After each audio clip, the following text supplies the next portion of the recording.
दोस्तों, हमारे और आपके इस चैनल में आपका स्वागत है। दोस्तों, हिंदू धर्म में जगन्नाथ पुरी रथ यात्रा का विशेष महत्व है। इस रथ यात्रा का आयोजन हर साल उड़ीसा के पुरी में स्थित जगन्नाथ मंदिर में किया जाता है। मान्यता है कि इस दौरान जगन्नाथ जी 9 दिनों के लिए अपनी मौसी के घर गुंडिचा माता मंदिर जाते हैं। रथ यात्रा के लिए भगवान श्री कृष्ण, बलराम और देवी सुभद्रा के लिए अलग अलग 3 रथ बनाए जाते हैं।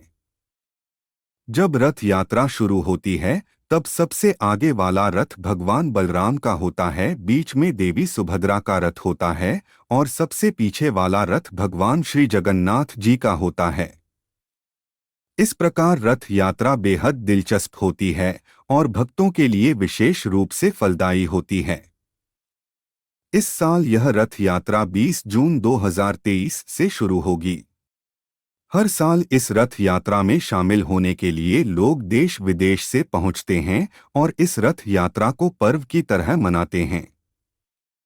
रथ यात्रा में शामिल होने वाली 3 प्रमुख मूर्तियां भगवान जगन्नाथ, बलराम जी तथा सुभद्रा जी की होती हैं।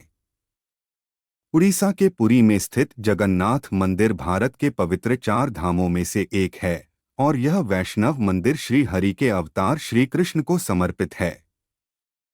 वैसे पूरे साल इनकी पूजा मंदिर के गर्भगृह में होती है, लेकिन आषाढ़ माह में 3 किलोमीटर की अलौकिक रथ यात्रा के जरिए इन्हें उनकी मौसी के घर गुंडिचा मंदिर लाया जाता है।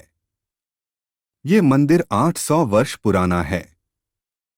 दोस्तों, भगवान की रथ यात्रा को लेकर कई प्रमुख कहानियां प्रचलित है, जिसमें पहला और सबसे प्रचलित कहानी यह है।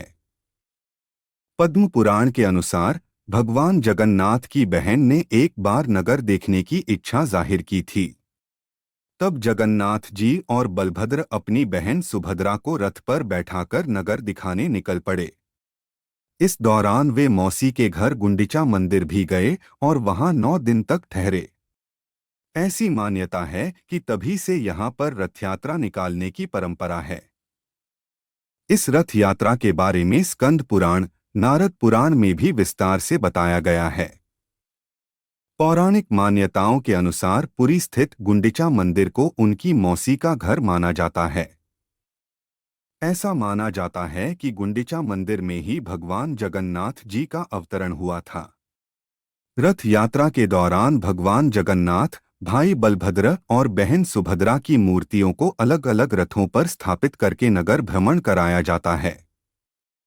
दूसरी कहानी यह है कि जब राजा इंद्रद्युम्न ने जगन्नाथ, बलभद्र और सुभद्रा की मूर्तियां बनवाई तो रानी गुंडिचा ने मूर्तियां बनाते हुए मूर्तिकार विश्वकर्मा और मूर्तियों को देख लिया, जिसके चलते मूर्तियां अधूरी ही रह गई। तब आकाशवाणी हुई कि भगवान इसी रूप में स्थापित होना चाहते हैं। इसके बाद राजा ने इन्हीं अधूरी मूर्तियों को मंदिर में स्थापित कर दिया। उस वक्त भी आकाशवाणी हुई कि भगवान जगन्नाथ साल में एक बार अपनी जन्मभूमि मथुरा जरूर आएंगे। स्कंद पुराण के उत्कल खंड के अनुसार राजा इंद्रद्युम्न ने आषाढ़ शुक्ल द्वितीया के दिन प्रभु के उनकी जन्मभूमि जाने की व्यवस्था की। तभी से यह परंपरा रथयात्रा के रूप में चली आ रही है। दोस्तों, तीसरी कहानी यह है कि एक बार राधा रानी कुरुक्षेत्र में श्री कृष्ण से मिलने पहुंची और वहां उन्होंने श्री कृष्ण से वृंदावन आने का निवेदन किया। राधा रानी के निवेदन को स्वीकार करके एक दिन श्री कृष्ण अपने भाई बलराम और बहन सुभद्रा के साथ वृंदावन के द्वार पहुंचे तो राधा रानी, गोपियों और वृंदावन वासियों को इतनी खुशी हुई कि उन्होंने तीनों को रथ पर विराजमान करके उसके घोड़ों को हटाकर उस रथ को खुद की अपने हाथों से खींचकर नगर का भ्रमण कराया। इसके अलावा वृंदावन वासियों ने जग के नाथ अर्थात उन्हें जगन्नाथ कहकर उनकी जय जयकार की। तभी यह परंपरा वृंदावन के अलावा जगन्नाथ में भी प्रारंभ हो गई।